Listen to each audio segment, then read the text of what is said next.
Dicesi che per movimentare la vita bisogna assolutamente uscire dalla propria zona comfort, per esempio per fare foto e video. Noi invece per fare tutte queste cose dobbiamo assolutamente rientrare nella nostra zona comfort. Quindi si torna a viaggiare.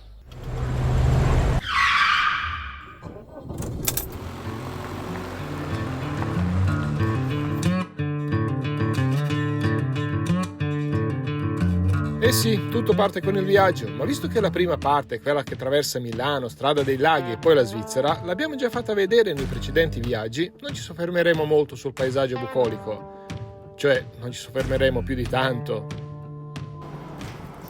E anche quest'anno, come ultimi 15, abbiamo avuto la fortuna, perché nonostante fossero tutte autostrade bloccate, Brescia, Bergamo, Milano, Como è libera. Dobbiamo specificare che è sabato pomeriggio. Prima o poi devo fare il video cosa vendono nei supermercati, cioè Autogrill. infatti. Ha cambiato? Ah, ok, va bene. Lo so, per 2 anni abbiamo rotto con la vignetta svizzera elettronica e adesso abbiamo comprato la vignetta, quella classica. Vabbè dai, ci stava, come ci siamo fermati apposta per vedere degli amici, allora l'abbiamo anche presa, ci siamo affezionati. Staccare questo adesivo è sempre una cosa troppo complicata. Però quest'anno c'è un'altra novità. Per la prima volta potete pagare la vignetta con la carta, perché fino adesso era possibile pagarla soltanto in contanti. Dall'anno prossimo comunque passeremo anche noi alla e-vignetta.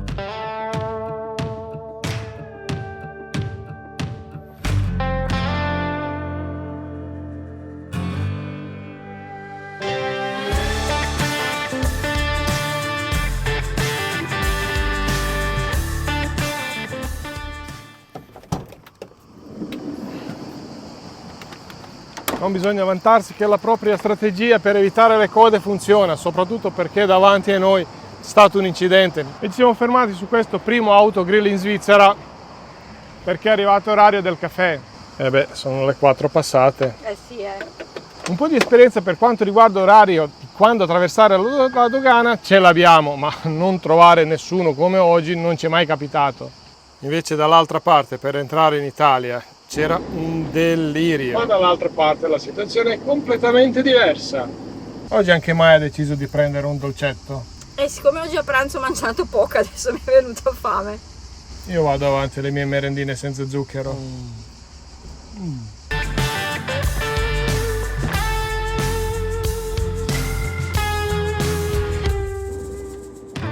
Eravamo tanto preoccupati per l'incidente, ma in realtà incidente non c'era perché segnalava soltanto questa coda qua. E benvenuti a San Gotthard. Ma ormai ci siamo abituati qua a 20 minuti, mezz'oretta di coda, così almeno ci si riposa un attimino. Ma anche la temperatura è scesa sotto 30 gradi e pian pianino ci spostiamo. E ora, a parte i 30 gradi e passa nella galleria, penso che i 30 gradi non li vedremo più perché già dall'altra parte della montagna la temperatura è più bassa, ma lì dove andiamo 20 gradi sono già un premio. Quindi la canottiera penso che andrà direttamente nell'armadio. Però sui monti si vede ancora la neve.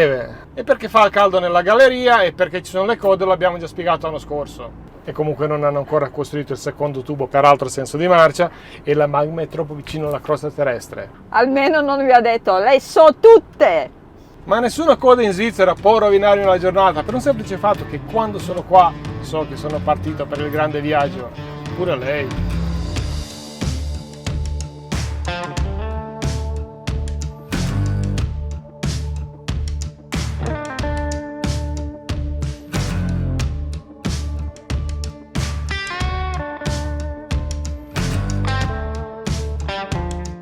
E ci siamo fermati un po' per mangiare qualcosina prima di arrivare alla destinazione finale dove dormiremo. Purtroppo abbiamo perso un po' di tempo perché a Maya è venuta una brutta emicrania, quindi anche dopo San Gottardo ho dovuto guidare io, dove di solito guida lei e recupera tutto quello che io perdo prima della galleria. E quindi nell'autogrill abbiamo trovato i nuovi follower dalla Germania. Oh, ma è troppo forte questo autogrill. È uno di quelli che abbiamo segnalato l'anno scorso che si può dormire. Comunque veramente un bel posto, consigliamo, e si chiama Gunzgen Nord. No, è Gunzgen Nord. Purtroppo anche qua fa piuttosto caldo ed è la prima volta che non abbiamo trovato neanche un po' di pioggerellina dopo la galleria San Gotthard. Nonostante la mia emicrania, attraversiamo Basilea, passiamo vicino al nostro punto famiglia, senza problemi entriamo in Francia e raggiungiamo il posto dove dormiremo questa notte. Abbiamo già fatto gasolio, così non dobbiamo fare domani mattina visto che danno un po' di acqua. Abbiamo trovato un posticino piuttosto tranquillo vicino ad un albergo e c'è pure luna piena. E buonanotte e bonjour, mattinata splendida, abbiamo dormito benissimo. So che si dice sempre, ma è la verità. Comunque dovrebbe piovere un po', quindi ci affrettiamo. E siamo partiti da Sélestat, dove abbiamo dormito, verso Lussemburgo e Belgio, per arrivare a Waterloo, nostra prossima destinazione. Per non prendere autostrada A35 che è lunga e noiosa e per risparmiare qualcosa abbiamo preso la strada normale. Eh sì, abbiamo risparmiato una ventina di euro e abbiamo trovato una strada che ci è piaciuta tantissimo. Ma vuoi confrontare noiosissima autostrada in pianura con queste colline tutte immerse nei boschi e non c'è nessuno? E poi io semplicemente adoro guidare domenica mattina. E se avete soltanto sentito parlare delle famose statali francesi, non le avete mai viste, sono queste qua, praticamente come un'autostrada, soltanto gratuita. E oggi niente problemi di traffico e nemmeno di temperatura. E siamo fermati in una delle numerose aree di sosta che ci sono lungo la strada per fare la colazione. Volevamo fermarci anche prima, però quella penultima si chiamava Della Morte, invece quella ultima, Mississippi, però era chiusa. Ma devo lavare anche un po' i vetri, se no non si vedranno le registrazioni. Buongiorno, oggi ci sarò anch'io. Da quando ho fatto io buongiorno è passata circa un'ora e mezza e non abbiamo fatto molta strada, ma valeva assolutamente la pena fare questi paesi tipici di Alsazia. E tra 2 minuti si mangia. Anche se, per dire la verità, c'erano un po' troppe rotonde per Maya, che non è ancora uscita dall'incubo dell'emicrania. E la colazione la faremo lo stesso, anche se non ci troviamo in una di quelle bellissime e carinissime aree francesi. E io lo faccio quasi da bambino, mentre la sua è piuttosto americana. Questo è burro d'arachidi. Sì, vabbè, ma anche in Inghilterra mangiano così, burro degli arachidi con la banana sopra. La Francia del Nord è tutto un sali scendi, sembra la parte abruzzese della A14, ma attenzione, è piena di autovelox. Negli ultimi 10 km abbiamo visto almeno 200-300 roulotte. E tutte quelle macchine, camper e roulotte, tutti arrivano dall'Olanda e vanno verso il lago di Garda. E siamo arrivati a Lussemburgo. Se uno non guarda bene potrebbe anche non accorgersene. E visto che Lussemburgo dura meno di un caffè, siamo già arrivati nel Belgio, in Belgio. E visto che sono riuscito a accumulare un notevole ritardo, lei è tornata al comando. Ed è prima volta che sta guidando con i nuovi cerchi e le nuove gomme. Il video lo potete già trovare sul nostro canale. E quando si dice mancanza di spazio, e un altro traguardo è stato raggiunto. No, ma ditemi voi che cos'è questa cosa qua? Non l'hanno conclusa o a cosa serve?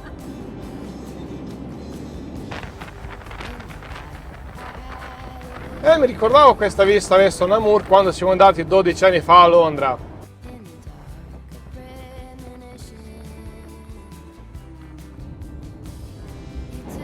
Siamo passati tantissime volte vicino a Waterloo e non ci siamo mai fermati, anche se la nostra meta è da tutt'altra parte. Oggi faremo una breve sosta, breve perché qui ci vorrebbe un'intera giornata, se vi interessa l'argomento ovviamente.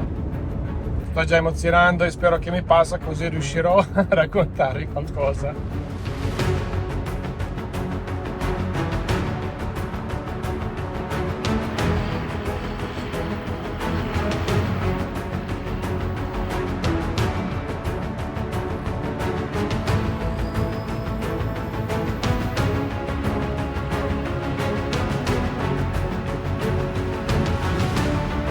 Tutti hanno sentito parlare di Napoleone Bonaparte, quasi tutti della battaglia di Waterloo, ma quanti di voi sanno cosa è successo qui realmente? Perché qui si svolse una delle più grandi battaglie di sempre e sicuramente la più grande delle battaglie napoleoniche.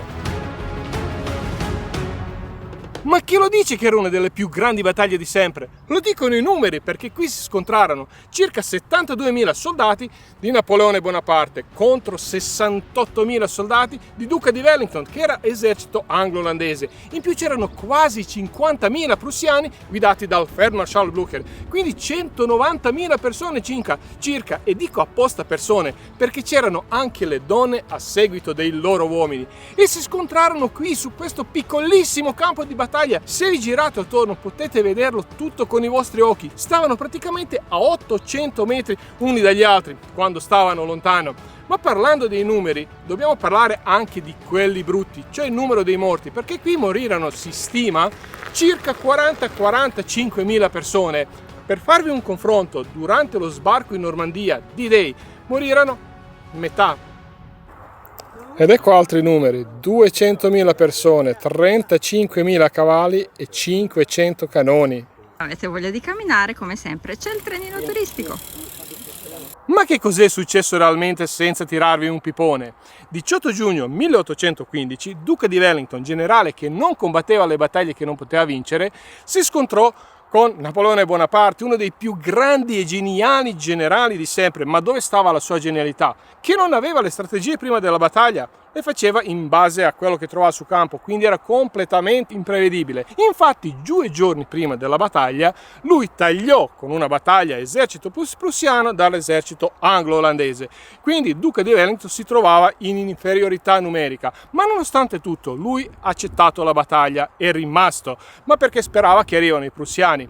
All'inizio non gli andava proprio bene, perché Napoleone continuava a avanzare e gli inglesi continuavano a morire, ma nel pomeriggio i prussiani riescono a sfondare e arrivano, e a questo punto cambiano completamente le sorti della battaglia. E a questo punto neanche la famosa Guardia Nazionale di Napoleone non riesce a cambiare le sorti della battaglia, e alla fine della giornata si sa come è andato a finire. Napoleone abdicò e finì nell'isola di Sant'Elena, se non sbaglio, ma comunque in mezzo all'Atlantico.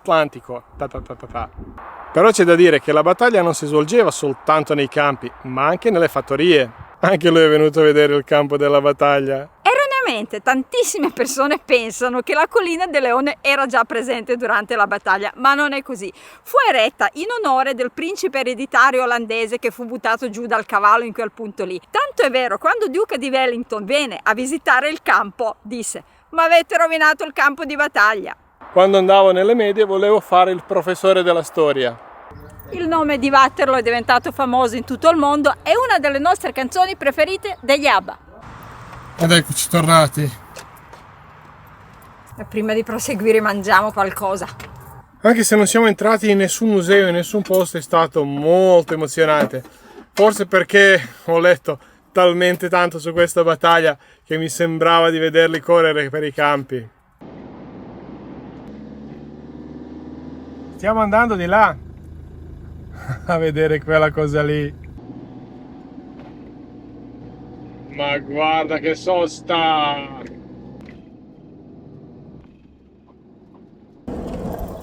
Questa è una delle soste del Belgio che amiamo di più, è un nostro posticino segreto che adesso non sarà più segreto perché lo vedrete anche voi. Ci troviamo alla Louviers, è il posto più vicino, e qui si trovano ascensori storici. Questo comunque una sosta camper. Ma soprattutto è un posto magnifico, andiamo a vederlo. Ma se venite con una barca potete anche ormeggiare. Ma come si fa a venire in barca se un canale è qua e l'altro si trova laggiù, mentre uno terzo è là in alto? Ma attenzione, qua non usano le chiuse, ma utilizzavano questi ascensori ormai storici. E questi ormai antichi ascensori utilizzavano quelli mega pistoni per alzare le vasche contenenti le barche, oltre ad acqua naturalmente.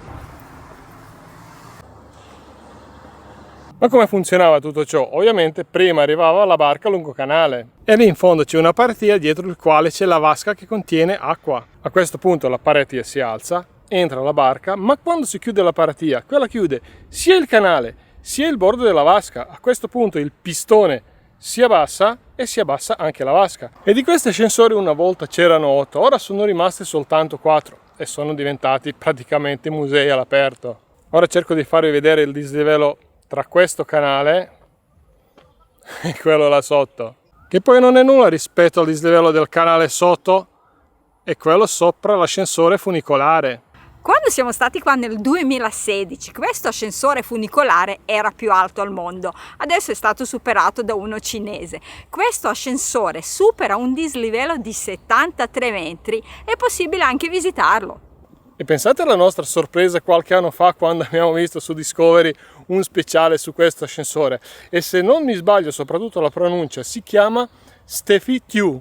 Ma al di là degli ascensori, continuo a ripeterlo, il posto è magnifico. E questo edificio, che ormai appartiene all'architettura industriale, è stato utilizzato dagli addetti all'ascensore. Diciamo una specie di casa cantoniera. Ma comunque anche oggi è utilizzato per la manutenzione di questo ascensore numero 4. Prima abbiamo pensato di fermarci a dormire qua, però visto che abbiamo abbastanza tempo e soprattutto abbiamo biglietti per il traghetto che ci permettono di prendere il traghetto un'ora prima, partiamo subito verso Calais.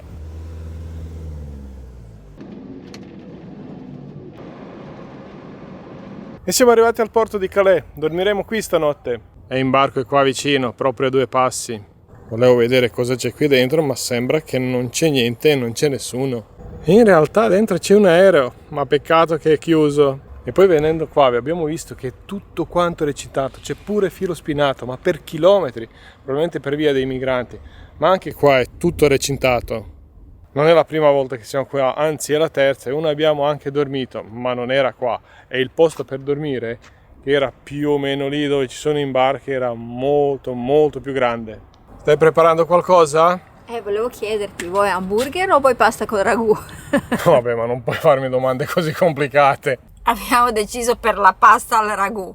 Buon appetito e buonanotte. Raga, non avevo troppa fame, però una volta partito ho pulito tutto quanto. E poi andare a dormire con il canto dei gabbiani è proprio una cosa da sogno. E buongiorno. E ben presto ieri sera i gabbiani sono stati sostituiti dai camion, perché qua è uscita dal porto, uno dietro l'altro. E intanto ci facciamo una mocchina, perché ci è già capitato a non trovare le briochine sulla nave. E per la prima cosa controllo passaporti. Controllo passaporti effettuato, adesso andiamo a incodarci. Mi sa che qua rifacciamo il controllo passaporti. Fatto? Fatto. Forse ora abbiamo capito. Il primo ci ha fatto check-in anche se davanti c'era scritto controllo passaporti. Il secondo era il francese che ci ha fatto il controllo passaporti, ovviamente per la parte francese. E qui davanti abbiamo controllo passaporti UK. E dopo mezz'ora è arrivato anche il nostro turno. È lì che abbiamo dormito stanotte.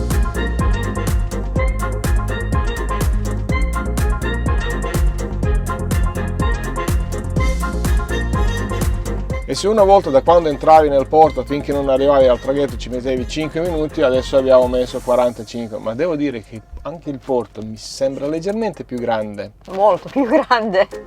E c'è anche quella bellissima creatura che va a lavorare.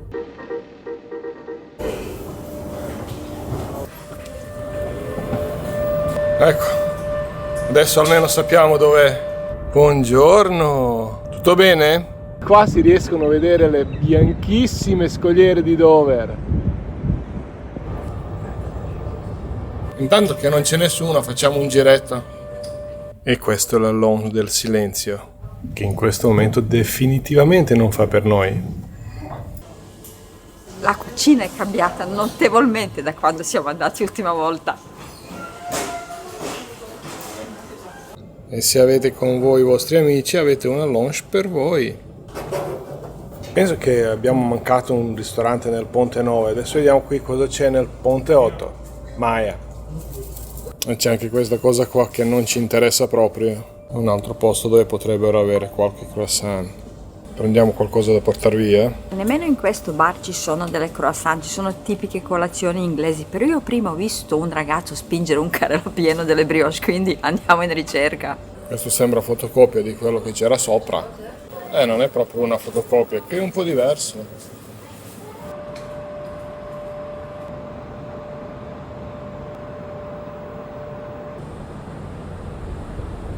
Stiamo partendo, stiamo partendo!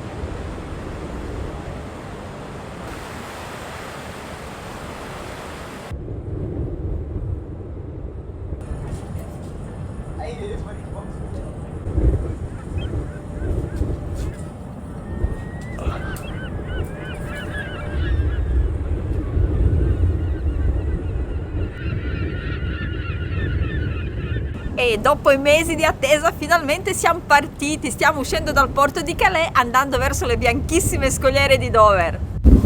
Sta tirando un vento assurdo.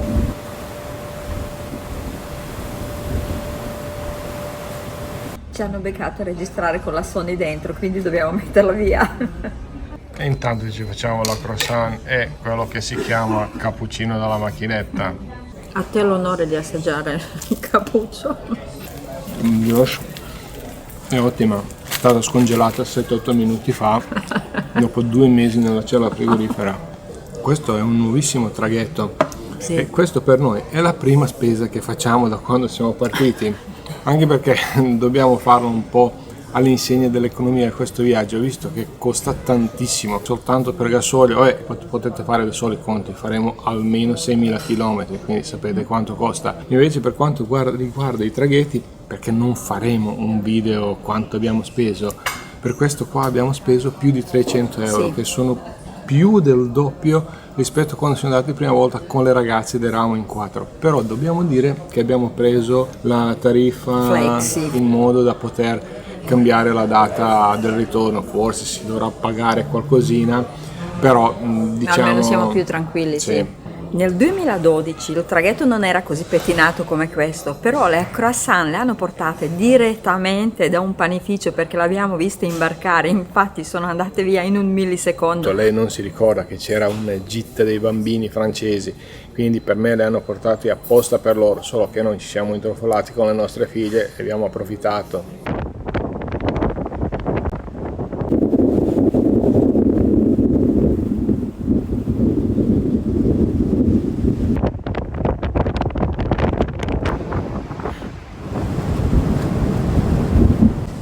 Stai mettendo via?